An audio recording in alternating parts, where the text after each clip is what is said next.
বৃষ্টির একদিন পেরোলেও পানির নিচে বুয়েট সহ রাজধানীর কিছু এলাকা। সিটি কর্পোরেশন শত শত কোটি টাকা খরচ করলেও বর্ষায় এমন অবস্থা কেন? ক্ষোভ নগরবাসীর। নাগরিক কোনো সুবিধা থেকে আসলে বঞ্চিত। ফ্রিজ, আসবাবপত্র যা আছে সব ডুবে গেছে। আমরা বাথরুম করতে পারি না। তারা তো বাজেট অনেক রাখছে, ভালোভাবে যদি ম্যানেজমেন্ট করতো তাহলে দেখা যেত যে আমাদের এত ঝামেলা হতো না। যেই ম্যানহোলগুলো আছে এগুলাতে হয়তো পলিথিন ঢুকে, বোতল ঢুকে। প্রত্যেকটা পার্সেল অফ ল্যান্ডের মধ্যে আমাকে এনশিওর করতে হবে যে আমার এনাফ জায়গা আছে ওয়াটার ইনফিল্ট্রেট করে নিচে যাওয়ার জন্য।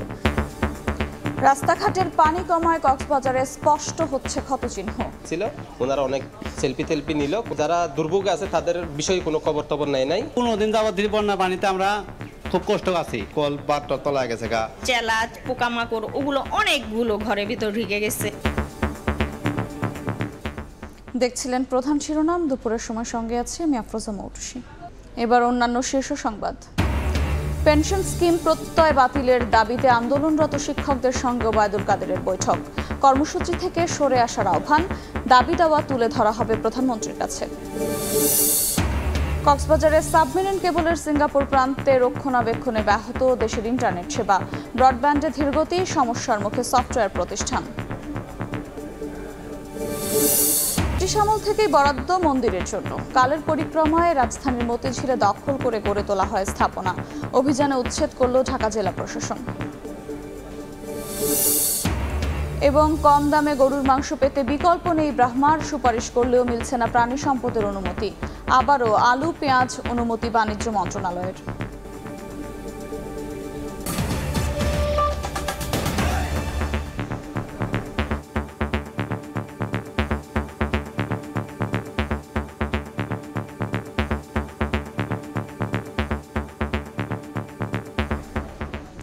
বৃষ্টির একদিন পেরোলেও পানির নিচে বকশীবাজার, বুয়েট ক্যাম্পাস সহ রাজধানীর কিছু এলাকা।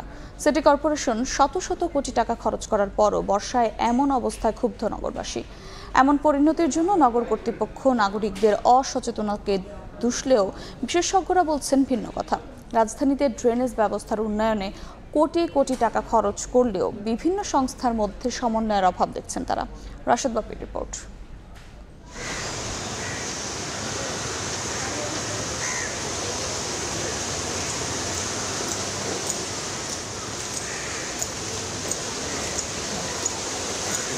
কোনো পাহাড়ি ঢল নয় উজান থেকে নেমে আসা প্রতিবেশী দেশের উপচে পড়া নদীর পানির চাপ। তবুও 24 ঘন্টারও বেশি সময় ধরে জলমগ্ন, অবরুদ্ধ এক অবস্থা। রাজধানী ঢাকা, ভালোবেসে যাকে ডাকা হয় তিলোত্তমা নগরী, যে নগরীর আছে 400 বছরের সমৃদ্ধ ইতিহাস ঐতিহ্য। সেই নগরী কিনা ভেসে গেল মাত্র 3 থেকে 4 ঘন্টার বৃষ্টিতে। এ কেমন বৃষ্টি? এমন বৃষ্টি কি বিশ্বে বিরল? এ কেমন ড্রেনেজ ব্যবস্থা? শুক্রবারের 3 থেকে 4 ঘন্টার বৃষ্টির বোঝা কাঁধে নিয়ে দাঁড়িয়ে থাকা এই এলাকাটি বাংলাদেশ প্রকৌশল বিশ্ববিদ্যালয় ক্যাম্পাস। শিক্ষার্থীদের হল, কর্মকর্তা কর্মচারী, শিক্ষকদের বাসাবাড়ি কোথাও বাদ যায়নি জমে থাকা পানি থেকে। প্রতিটি বিল্ডিংয়ের নিচতলা জলমগ্ন। কেউ হাত ব্যবহার করে পানি নিষ্কাশনে ব্যস্ত, আবার কেউ লাগিয়েছেন পাম্প। বাসিন্দাদের দাবি, বছরের পর বছর বর্ষা মৌসুমে এমন করুণ পরিণতির শিকার হতে হয় তাদের। এখন পর্যন্ত পানি জমা আছে, এই পানি 2-3 দিন এরকম থাকবে। আর বৃষ্টি হলে আমাদের এভাবে কষ্ট করে ডিউটি করতে হয়। বৃষ্টি হলে সবার ঘরে পানি যায়, তবু আমার ঘরের তো একটু এই জায়গায় 2-4, সবগুলো তো আরো বেশি। 4-5 করে পানি ওঠে। হ্যাঁ, এরপরে এই যে একদম কালকে সকাল 10টা থেকে আমরা শুরু করছি মানে পানি হেসা, আর সারা রাত আমরা রাত 3টার সময় একটু চোখ বুঝছি, কিন্তু সকালে উঠে দেখি আবার হাঁটু সমান পানি। বৃষ্টির পানি ঘরে ঢুকে কেড়ে নিয়েছে বাসিন্দাদের থাকা, খাওয়া, এমনকি টয়লেটে যাওয়ার সুবিধাটুকুও। শুধু বুয়েট ক্যাম্পাসই নয়, বকশীবাজার, পলাশী সহ এখনো পানিবন্দী দক্ষিণ সিটির অনেক এলাকা। পানি নিষ্কাশনের যে অবস্থা, এটা আপনার আজকে এই বছরে 3 বার হয়েছে। পানি এসেছে এবং ঘুমাইতে পারি নাই, শরীর মানে অসুস্থ হয়ে গেছে। এমন করুণ পরিণতির জন্য নগর কর্তৃপক্ষ নাগরিকদের অসচেতনতাকে দুষলেও বিশেষজ্ঞরা বলছেন রাজধানীতে ড্রেনেজ ব্যবস্থার উন্নয়নে কোটি কোটি টাকা খরচ করলেও বিভিন্ন সংস্থার মধ্যে রয়েছে সমন্বয়ের অভাব। খাল দখলমুক্ত করে প্রাকৃতিক সমাধানের পথে হাঁটতেও পরামর্শ দেন তারা। খালগুলিকে আমরা বন্ধ করে বক্স কালভার্ট করেছি, যেটা ওয়ার্কআউট করেনি। সো ন্যাচারাল সলিউশনটা more sustainable than engineering solutions.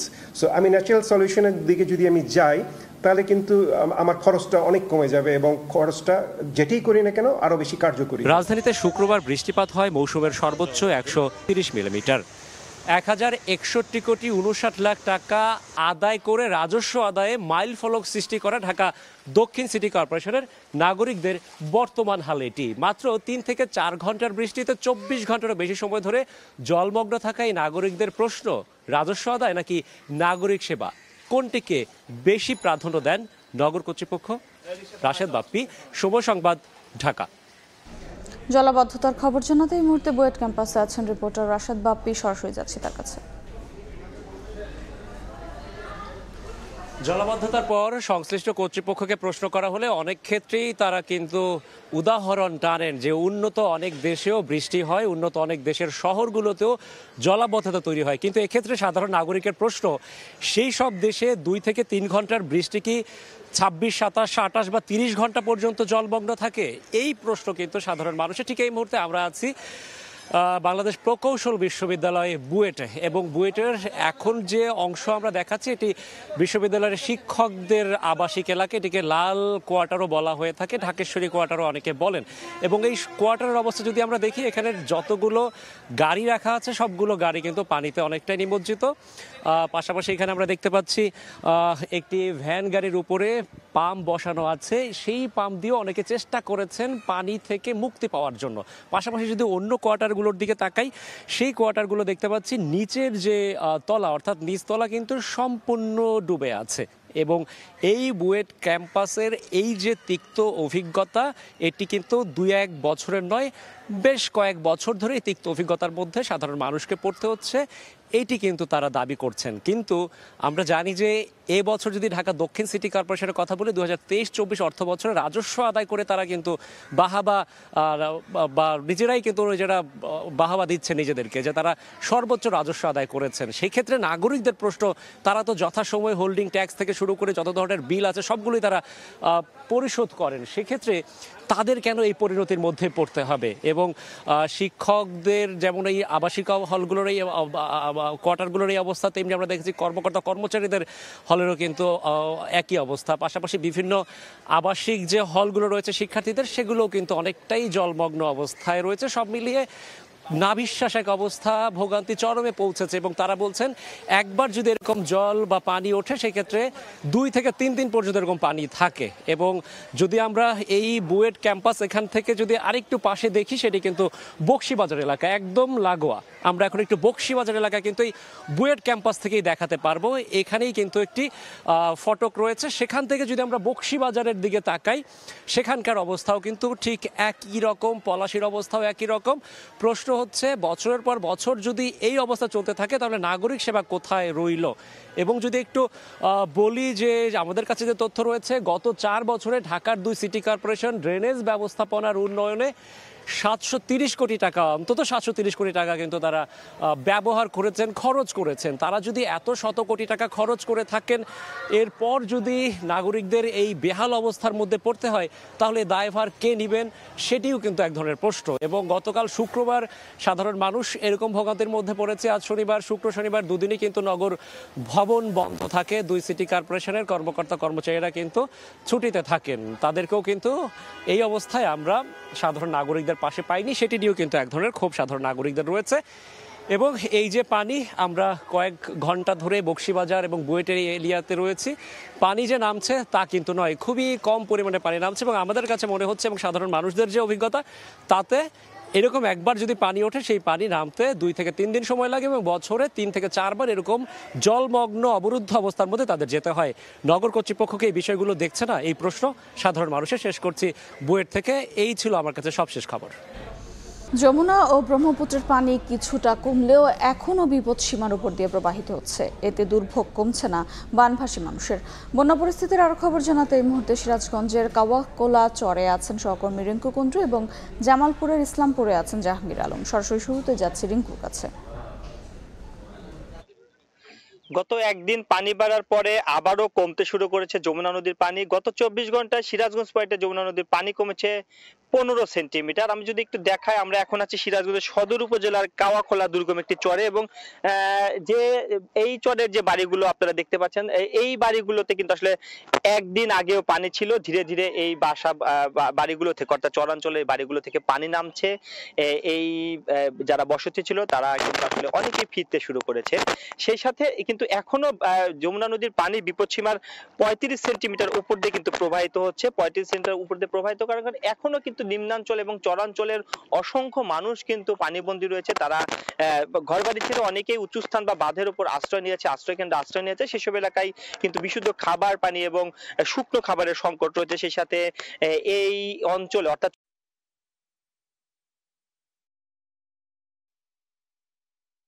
দেখা দিচ্ছে, সেই সাথে গবাদি পশুরও বিভিন্ন রোগে আক্রান্ত হচ্ছে বলে জানিয়েছেন বানবাসীরা। তবে এই যে যমুনা নদীর তীরবর্তী 5টি উপজেলার যে বন্যা কবলিত হয়েছিল, সেগুলো কিন্তু এখনো অনেক মানুষ কিন্তু আসলে পানিবন্দী রয়েছে। যমুনা নদীর পানি কমছে, পানি উন্নয়ন বোর্ড যেটি বলছে যে আরো কয়েকদিন কিন্তু আসলে পানি কমবে, এই যে বন্যা পরিস্থিতি সেটি কিন্তু আরো উন্নতি হবে বলে জানিয়েছে পানি উন্নয়ন বোর্ড। সেই সাথে এইসব এলাকায় পানি কমছে, পানি উন্নয়ন বোর্ড যেটি বলছে যে আরো কয়েকদিন কিন্তু আসলে পানি কমবে, তখন কিন্তু ধীরে ধীরে এই যে বন্যা পরিস্থিতি সেটি কিন্তু আরো উন্নতি হবে বলে জানিয়েছে পানি উন্নয়ন বোর্ড। সেই সাথে এইসব এলাকার ত্রাণ তৎপরতা শুরু হলেও সব এলাকায় কিন্তু আসলে এখন ত্রাণ পায়নি বলে জানিয়েছেন বানবাসীরা। কিছু কিছু দুর্গম অঞ্চল রয়েছে, তারা এখনো ত্রাণ থেকে বঞ্চিত রয়েছে। তারা যেটি বলছে যে এসব এলাকায় দ্রুত ত্রাণ সহায়তার প্রয়োজন। সেই সাথে এই এলাকার পানি কমছে এবং কিন্তু যমুনা নদীর পানি কমছে এবং বন্যা পরিস্থিতি উন্নতি হচ্ছে। তো এই ছিল সিরাজগঞ্জ থেকে আমার কাছে বন্যা পরিস্থিতির সবশেষ খবর। আমরা এখন চলে যাচ্ছি জামালপুরের খবর জানতে, সেখানে রয়েছে আমাদের সহকর্মী জাহাঙ্গীর আলম। জামালপুরে বন্যা পরিস্থিতির কিন্তু উন্নতি হচ্ছে এবং বাড়ি ঘর থেকে পানি কিন্তু ইতিমধ্যে নেমে গেছে। আপনি জানেন যে আজকে 24 ঘন্টায় যমুনা নদীর পানি 26 সেন্টিমিটার কমে বিপদসীমার 27 সেন্টিমিটার উপর দিয়ে প্রবাহিত হচ্ছে। আমি বন্যা কবলিত এলাকা ঘুরে দেখেছি যে বাড়ি ঘর, রাস্তাঘাট এখন পানি নেমে গেছে। বাড়ি ঘরে গিয়ে যেটা দেখেছি, তাদের বাড়ি ঘরের কাঁচা বাড়ি ঘরের ক্ষতি হয়েছে, টিউবওয়েলের ক্ষতি হয়েছে, ল্যাট্রিনের ক্ষতি হয়েছে। এবং এই এলাকার মানুষ যেটি বলছেন যে এই মুহূর্তে তাদের আর্থিক সহায়তা করা দরকার। এবং এই জামালপুর জেলার, আপনি জানেন যে 4টি উপজেলা কিন্তু বন্যার পানি কবলিত হয়েছিল, এবং এই দেওয়ানগঞ্জ, বকশীগঞ্জ এবং মাদারগঞ্জ উপজেলা, 4টি উপজেলা কিন্তু বন্যা কবলিত হয়েছিল। তো সবকিছু মিলিয়ে জামালপুরের যে বন্যা পরিস্থিতি এখন বলা যায় যে বেশ উন্নতি হয়েছে, এবং রাস্তাঘাট, বাড়ি ঘরে কিন্তু মানুষ যারা আশ্রয় নিয়েছিলেন উঁচু স্থানে, স্কুলে, আশ্রয় কেন্দ্রে, তারা কিন্তু বাড়ি ঘরে ফিরতে শুরু করেছেন। এই মুহূর্তে আমরা বানবাসী মানুষদের সাথে কথা বলে যেটা জেনেছি যে তাদের এই মুহূর্তে গোখাদ্যের সংকট রয়েছে, বাড়িতে যে টিউবওয়েল নষ্ট হয়ে গেছে, ল্যাট্রিন নষ্ট হয়ে গেছে এবং বাড়ি ঘরের যে ক্ষতি হয়ে গেছে, এই সময়ে তাদেরকে আর্থিক সহায়তার খুবই দরকার। এবং আরেকটি কথা বলে রাখি, আমি যে জায়গাটিতে দাঁড়িয়ে আছি, জামালপুরের ইসলামপুর উপজেলার যে আমতলী বাজার, এখানে একটি রাস্তা তলিয়েছিল এবং রাস্তাটি সকাল থেকে এ পর্যন্ত পানি নেমে গেছে এবং এই রাস্তাটি দিয়ে এখন মানুষ চলাচল শুরু করেছে। সবকিছু মিলিয়ে যে বন্যার যে 14-15 দিনে যে পানির যে একটা বন্যা কবলিত মানুষের যে দুর্ভোগ, সে দুর্ভোগ কিছুটা কমতে শুরু করেছে। তো এই এলাকার মানুষ কিন্তু এখন তারা বাড়িঘর থেকে বেরিয়ে এসেছে, তাদের ব্যবসা প্রতিষ্ঠান তারা কিন্তু আবারও নতুন করে শুরু করেছেন, বাজার হাট এবং তারা শুরু করেছে, যানবাহন চলাচল শুরু করেছে। জামালপুর জেলার কৃষি তথ্য দিয়ে রাখি যে 11,000 ফসলি জমি কিন্তু তলিয়েছিল, তার মধ্যে 500 হেক্টর জমির শাকসবজি কিন্তু পানির নিচে তলিয়ে আছে এখনো। তো জামালপুর থেকে এই ছিল আমার কাছে বন্যা পরিস্থিতির সর্বশেষ। বন্যা পরিস্থিতির খবর জানছিলাম জামালপুর ও সিরাজগঞ্জ থেকে। অন্য প্রসঙ্গ, পেনশন স্কিম প্রত্যয় বাতিলের দাবিতে বিশ্ববিদ্যালয় শিক্ষকদের কর্মবিরতি প্রত্যাহারের আহ্বান জানিয়েছেন আওয়ামী লীগের সাধারণ সম্পাদক ওবায়দুল কাদের। এ সময় তিনি বলেন, তাদের দাবি দাওয়া প্রধানমন্ত্রীর কাছে তুলে ধরা হবে। সকালে রাজধানী ধানমন্ডিতে বিশ্ববিদ্যালয়ের 13 জনের শিক্ষক প্রতিনিধি দলের সঙ্গে বৈঠক করেন ওবায়দুল কাদের। ঘণ্টাব্যাপী চলা বৈঠকের পর সাংবাদিকদের সঙ্গে কথা বলেন তিনি। কোটা বিরোধী আন্দোলনের অনেক দাবি সংবিধান পরিপন্থী বলেও উল্লেখ করেন আওয়ামী লীগের সাধারণ সম্পাদক। বৈঠকে শিক্ষক ফেডারেশনের নেতৃত্বের পাশাপাশি শিক্ষা প্রতিমন্ত্রী ও আওয়ামী লীগের কেন্দ্রীয় নেতারা উপস্থিত ছিলেন। আমরা বিশ্ববিদ্যালয় শিক্ষকদের কর্মবিরতি কর্মসূচি প্রত্যাহার করার জন্য অনুরোধ করেছি শিক্ষক নেতৃবৃন্দ সাংগঠনিকভাবে তাদের ফেডারেশনের নেতৃবৃন্দের সঙ্গে আলোচনা করে সিদ্ধান্ত গ্রহণ করবেন বলে জানিয়েছে। কোটা সংস্কার আন্দোলনে বিএনপিকে জড়িয়ে সরকার ভিন্ন খাতে নেয়ার চেষ্টা করছে বলে মন্তব্য করেছেন দলটির স্থায়ী কমিটির সদস্য মির্জা আব্বাস। সকালে ঢাকা মহানগর উত্তর ও দক্ষিণে নতুন কমিটির নেতাদের সঙ্গে নিয়ে বিএনপির প্রতিষ্ঠাতা জিয়াউর রহমানের সমাধিতে শ্রদ্ধা জানিয়ে কথা বলেন দলটির স্থায়ী কমিটির সদস্য মির্জা আব্বাস। শিক্ষার্থীদের মূল দাবিকে ভিন্ন খাতে নিতেই সরকার চক্রান্ত করছে বলেও মন্তব্য করেন তিনি। বিগত আন্দোলনে দল ব্যর্থ হয়নি দাবি করে বিএনপির এই নেতা বলেন, ক্ষমতাসীনরা বরাবরই আন্দোলন নস্যাৎ করার চেষ্টা অব্যাহত রেখেছে। এই কোটা সংস্কার আন্দোলন যারা করছে তাদের দাবি দেওয়া ন্যায্য, যে এই আন্দোলনের ফাঁক দিয়ে আবার অন্য কোনো অপকর্ম তারা করছে কিনা, এই দেশের বিরুদ্ধে কোনো ষড়যন্ত্র করছে কিনা, এটা আমরা ভয় পাচ্ছি। বিএনপির কোনো আন্দোলন কখনো ব্যর্থ হয় নাই। এই আন্দোলনে আমাদের ছেলেরা, আমাদের কর্মীরা, আমাদের নেতারা দলে দলে জেলে গিয়েছে, এখনো যাচ্ছে, আবার বের হচ্ছে, আবার ঢুকতেছে। কক্সবাজারে সাবমেরিন কেবল সিমি EU4 এর সিঙ্গাপুর প্রান্তে রক্ষণাবেক্ষণে ব্যাহত হচ্ছে দেশের ইন্টারনেট সেবা। এ কারণে আজ সন্ধ্যা 6টা পর্যন্ত এই কেবলের মাধ্যমে সংযুক্ত সার্কিটগুলো সাময়িক বন্ধ থাকবে। এতে ধীরগতিতে চলছে দেশের ব্রডব্যান্ড ইন্টারনেট। বেশি সমস্যায় পড়তে হচ্ছে সফটওয়্যার কোম্পানিগুলোকে। চলতি বছরের 20 এপ্রিল ইন্দোনেশিয়ার সমুদ্র তলদেশে কেবল কাটা পড়ায় 2 মাসের বেশি সময় ধরে বন্ধ ছিল দেশের দ্বিতীয় সাবমেরিন কেবল সিমিউই-5। ধীরগতির কারণে ভোগান্তিতে পড়তে হয় 1 কোটির বেশি ব্রডব্যান্ড ইন্টারনেট গ্রাহককে। সেই রেশ না কাটতেই এবার সাময়িক বন্ধ হলো কক্সবাজারে স্থাপিত দেশের প্রথম সাবমেরিন কেবল সিমিউই-4। এক সংবাদ বিজ্ঞপ্তিতে বাংলাদেশ সাবমেরিন কেবল কোম্পানি জানায়, সিঙ্গাপুর প্রান্তে রক্ষণাবেক্ষণের জন্য সিমিউই-4 দিয়ে শনিবার ভোর 6টা থেকে সন্ধ্যা 6টা পর্যন্ত 12 ঘন্টা ব্যান্ডউইথ সরবরাহ সাময়িক বন্ধ থাকবে। সূত্র বলছে, এই কেবল দিয়ে 1400 Gbps ব্যান্ডউইথ সরবরাহ হয়।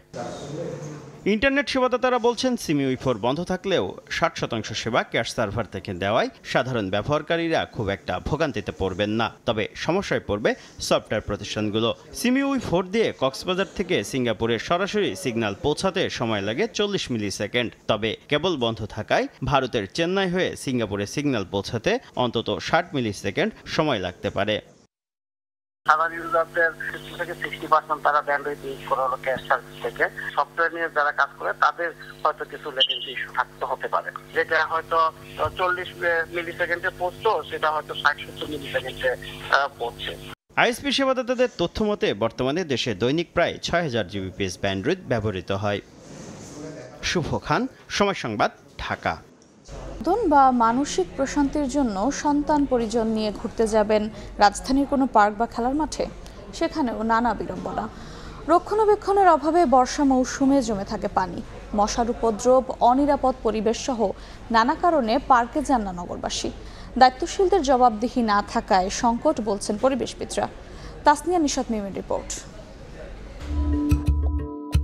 ইটনগরী ঢাকা। বিশাল বিশাল দালানের আড়ালে ঢাকা পড়েছে খোলা আকাশটাও। মুক্ত বাতাসে একটু শ্বাস নেয়ার কিংবা দুদণ্ড জিরানোর ঠাঁই কোথায় এখানে? এই নগরে কতটুকু আছে দিগন্তজোড়া বিস্তৃত প্রান্তর অথবা পার্ক কিংবা খেলার মাঠ?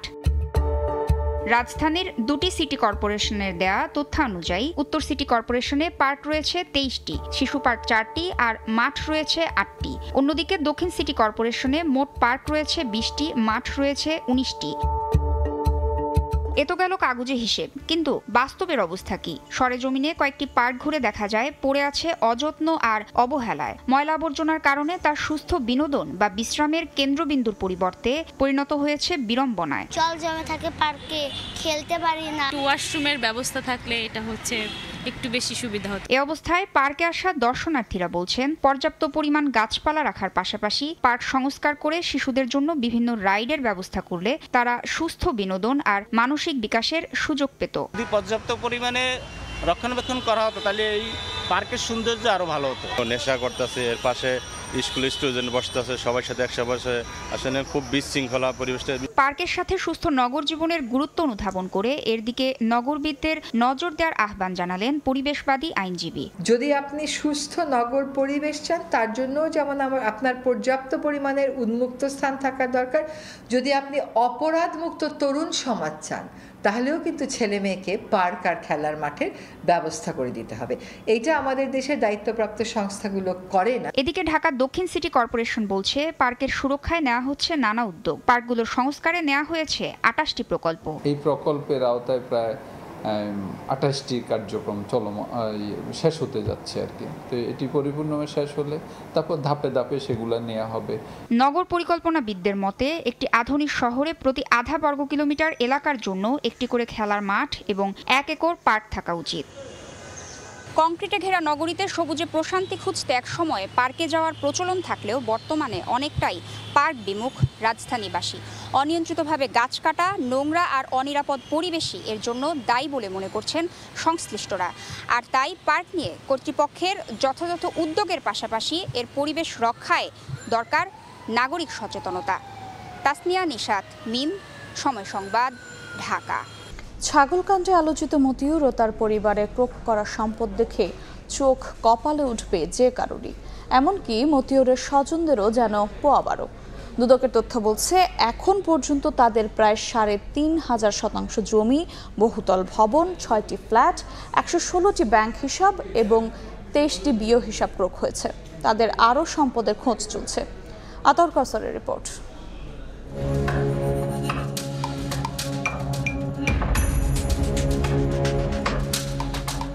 15 লাখ টাকায় কেনা ছাগলের মালিক খুঁজতে গিয়ে সামনে আসে জাতীয় রাজস্ব বোর্ড কর্মকর্তা মতিউর রহমান। এরপর বেরিয়ে আসতে থাকে তার থলের বিড়াল। দুদকের আবেদনের প্রেক্ষিতে 2 দফায় ক্রোক করা হয় তার অঢেল সম্পদ। প্রথম দফায় দেশের বিভিন্ন এলাকায় 1019 শতাংশ জমি, রাজধানীতে বহুতল ভবন সহ 10 কাঠা জমি ও 2টি ফ্ল্যাট ক্রোকের আদেশ দেন আদালত। দুদকের অনুসন্ধানে উঠে আসে সম্পদের আরও ভয়াবহ হিসাব। ছাগলকাণ্ডে আলোচিত মতিউর ও তার পরিজনদের সম্পত্তি জব্দের জন্য দ্বিতীয় দফায় তালিকা করে আদালতে জমা দিয়েছে দুর্নীতি দমন কমিশন।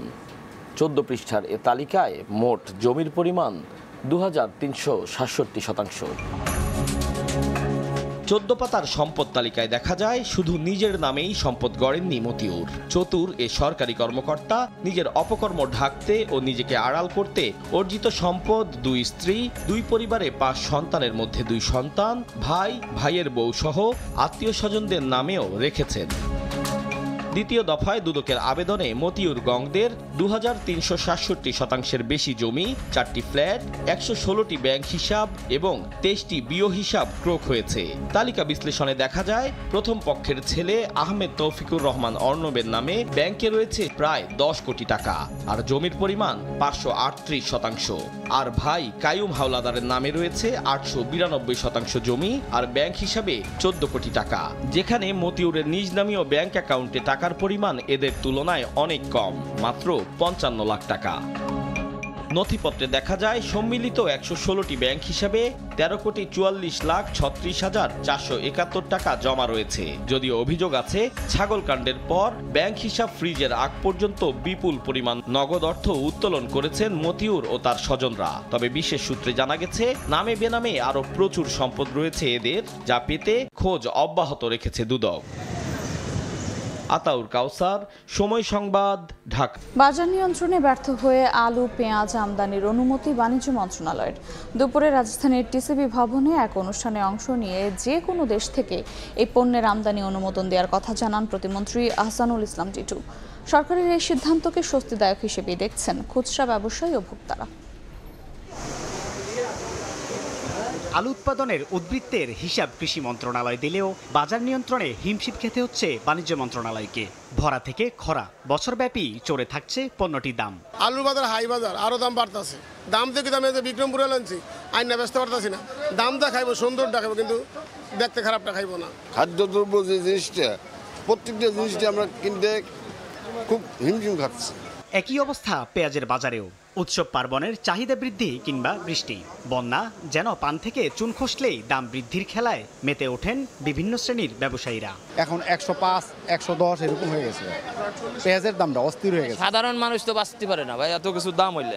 বাধ্য হয়ে দুই পণ্যের বাজার নিয়ন্ত্রণে আবারও আমদানির দ্বার উন্মুক্ত করার তথ্য জানালো বাণিজ্য মন্ত্রণালয়। কৃষি সচিবের সাথে যোগাযোগ করে এই মুহূর্তে আমরা আলু পেঁয়াজের জন্য আইপি ওপেন করে দেওয়া হয়েছে। এটা কৃষি মন্ত্রণালয় থেকে বন্ধ ছিল। শনিবার দুপুরে রাজধানীর টিসিবি ভবনে আয়োজিত এক অনুষ্ঠানে বাণিজ্য প্রতিমন্ত্রী জানান, নিজেদের পছন্দ মতো যে কোনো দেশ থেকে আমদানি করতে পারবেন ব্যবসায়ীরা। এটা আমরা ওপেন করে দিলাম, যারা আমদানিকারক আছেন তারা চাইলেই আমরা তাদেরকে অনুমতি দিব।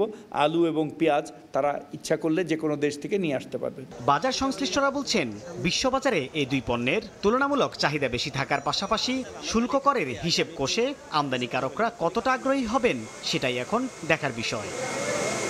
সাইফুল ইসলাম, সময় সংবাদ, ঢাকা।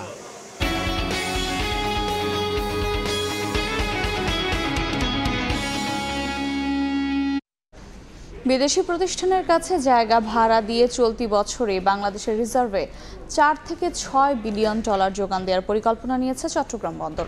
ডলার সংকটের মুখে রিজার্ভ বাড়াতে বন্দর ও বে টার্মিনালে বিনিয়োগে আগ্রহী দেশ এবং প্রতিষ্ঠানগুলোর সঙ্গে এরই মধ্যে চুক্তি সম্পন্ন করার তোড়জোড় শুরু হয়ে গেছে। সাক্ষাৎ চুপুর ক্যামেরায় বিস্তারিত জানাচ্ছেন কমল দে। চলতি অর্থ বছরের প্রথম মাসেই চট্টগ্রাম বন্দরের মাধ্যমে 1 বিলিয়ন মার্কিন ডলারের বেশি যুক্ত হয়েছে বাংলাদেশের রিজার্ভে। এর মধ্যে রয়েছে পতেঙ্গা কন্টেইনার টার্মিনাল ব্যবহারের জন্য সৌদি আরবের প্রতিষ্ঠান রেড সি গেটওয়ের 650 মিলিয়ন মার্কিন ডলার এবং বে টার্মিনালের চ্যানেল খননের ঋণ সহায়তা হিসেবে বিশ্বব্যাংকের 650 মিলিয়ন মার্কিন ডলার। এছাড়া চলতি বছরেই আবুধাবি পোর্ট অথরিটির 1.5 বিলিয়ন, সে সঙ্গে সিঙ্গাপুর পোর্ট অথরিটির 1 বিলিয়ন ডলার বাংলাদেশের রিজার্ভে যোগ হতে যাচ্ছে বলে জানিয়েছেন চট্টগ্রাম বন্দর চেয়ারম্যান। আবুধাবি পোর্ট গ্রুপ এবং পিএসএস সিঙ্গাপুরের মাধ্যমে অ্যানাদার হয়তো আমরা 2 থেকে 2.5 বিলিয়ন ডলার আমরা এই বছর বিনিয়োগে আনতে পারবো। নগরীর পতেঙ্গা বে টার্মিনালে Singapore port authority, Abu Dhabi port authority এবং ডিপি ওয়ার্ল্ড বিনিয়োগ করবে তা অনেকটা নিশ্চিত। সে সাথে লালদিয়ার চর এলাকায় বিনিয়োগে আগ্রহ দেখিয়েছে ডেনমার্কের প্রতিষ্ঠান মার্সলাইন। মন্দার কবলে পড়ে অনেকটা স্থবির হয়ে আছে বিশ্ব বাণিজ্য। তার জেরে ডলার সংকটে ঢুকছে বাংলাদেশের রিজার্ভ। সেই রিজার্ভ বাড়াতে ভিন্ন কৌশল নিয়েছে চট্টগ্রাম বন্দর কর্তৃপক্ষ। বন্দরের নিজস্ব জায়গা বিদেশি বিনিয়োগকারীদের কাছে ভাড়া দিয়ে আনতে চায় বিলিয়ন ডলার।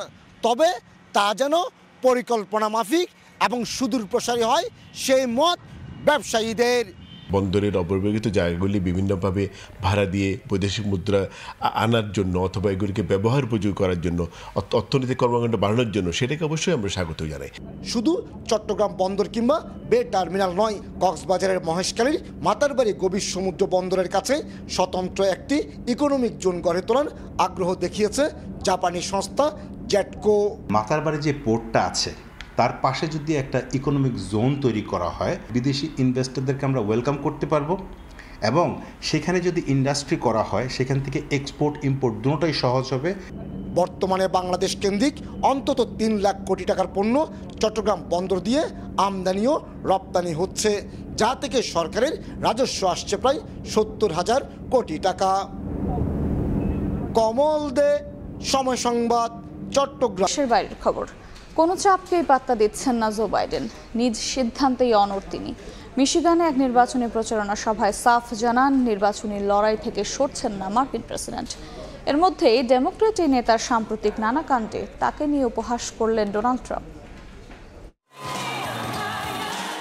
যুক্তরাষ্ট্রের প্রেসিডেন্সিয়াল বিতর্কে রিপাবলিকান প্রার্থী ট্রাম্পের সঙ্গে বিতর্ক বিপর্যয়, পরিচিত জন সহ বিভিন্ন নেতার নাম তালগোল পাকিয়ে ফেলা, অস্পষ্ট কণ্ঠ, জড়তা সহ নানা বেফাঁস মন্তব্যে রীতিমতো লেজে গোপরে অবস্থা মার্কিন প্রেসিডেন্ট জো বাইডেনের। মুখ ফসকে বাইডেনের এসব ভুলের সুযোগ হাতছাড়া করছে না প্রতিপক্ষ দল। প্রেসিডেন্টের সাম্প্রতিক নানা কাণ্ডে এমন নাজেহাল অবস্থায় আবারও তাকে উপহাস করলেন ট্রাম্প। সামাজিক মাধ্যম ট্রুথ সোশ্যাল মিডিয়ায় ট্রাম্প বলেন, দারুণ কাজ হচ্ছে।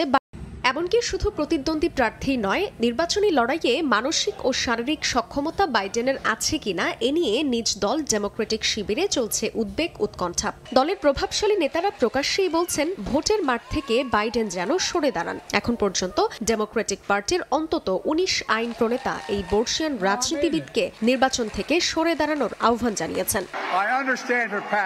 তবে দলের অভ্যন্তরীণ চাপ পাত্তা না দিয়ে নির্বাচন করতে বদ্ধপরিকর বাইডেন। শুক্রবার দেশের মিশিগান অঙ্গরাজ্যের ডেট্রয়েটে এক নির্বাচনী সমাবেশে তিনি বলেন, দলের প্রার্থী তিনি, যাচ্ছেন না কোথাও।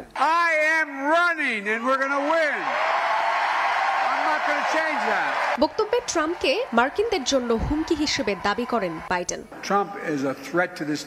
এ সময় উপস্থিত সমর্থকদের ভোট দিয়ে আবারও তাকে পুনর্নির্বাচিত করার আহ্বান জানান। জান্নাতুল সাদিয়া। ল্যাপটপ থেকে ধোঁয়া বের হওয়ায় আমেরিকান এয়ারলাইন্সের একটি ফ্লাইট বাতিল করা হয়েছে। সরিয়ে নিয়ে যাওয়া হয় যাত্রীদের। তাড়াহুড়ো করে বের হওয়ার সময় আহত হন কয়েকজন।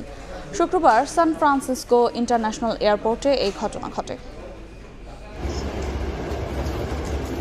শুক্রবার যুক্তরাষ্ট্রের সান ফ্রান্সিসকো ইন্টারন্যাশনাল এয়ারপোর্টে মিয়ামিগামী একটি বিমান অপেক্ষায় ছিল উড্ডয়নের। তবে তার আগেই বাধে বিপত্তি। বিমান ছাড়ার আগ মুহূর্তে ধোঁয়ায় ছেয়ে যায় পুরো কেবিন। আতঙ্ক ছড়িয়ে পড়ে যাত্রীদের মধ্যে। আগুনের ভয়ে প্রাণ বাঁচাতে ছোটাছুটি শুরু করেন যাত্রীরা।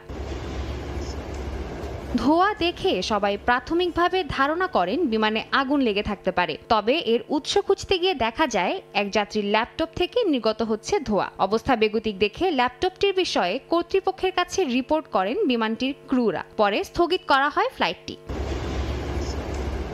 এমন পরিস্থিতিতে যাত্রীদের নিরাপত্তার কথা মাথায় রেখে দ্রুত তাদেরকে সরিয়ে নেওয়া হয় বিমান থেকে। অবশ্য হুড়োহুড়িতে আহত হয়েছেন কয়েকজন যাত্রী। বাকিদের ঘটনাস্থলে প্রাথমিক চিকিৎসা দেওয়া হলেও একজনকে হাসপাতালে নিয়ে যাওয়া হয়। এদিকে ঘটনাটির সুষ্ঠু তদন্তে মার্কিন এভিয়েশন কর্তৃপক্ষ কাজ করছে বলে জানানো হয়েছে। সাদিয়া তাসনিম, সময় সংবাদ। কোপার ফাইনালের দিন নাগরিক ছুটি ঘোষণা করেছে কলম্বিয়ান সরকার।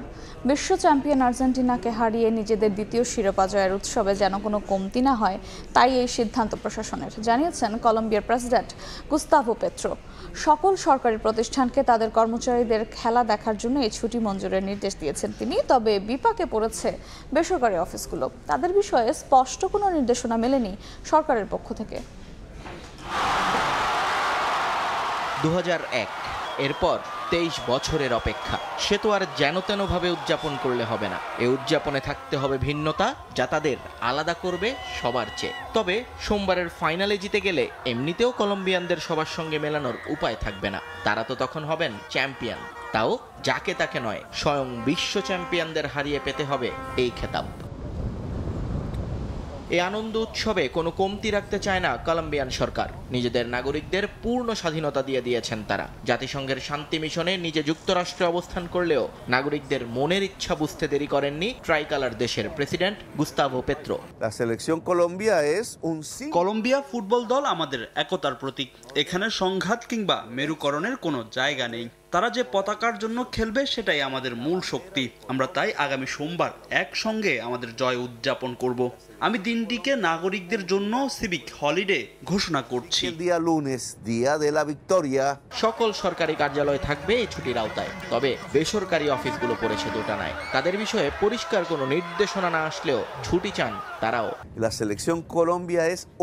সব প্রতিষ্ঠান এদিন তাদের কর্মচারীদের আনন্দে যোগ দেওয়ার সুযোগ করে দিবে।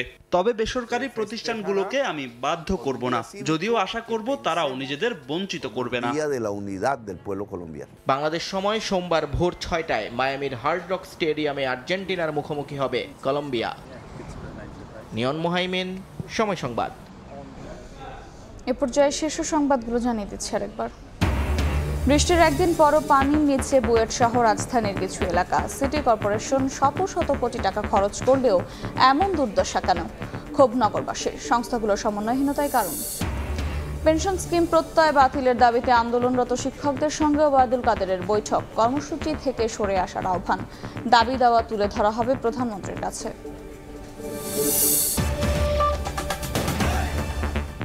এই ছিল দুপুরের সময়। এরপর বিভাগীয় সময় সঙ্গে থাকবেন ছোঁয়া খন্দকার। ধন্যবাদ মৌটুসী। বিভাগীয় সময় নিয়ে ফিরছি কিছুক্ষণ পর, সঙ্গেই থাকুন সময়ের।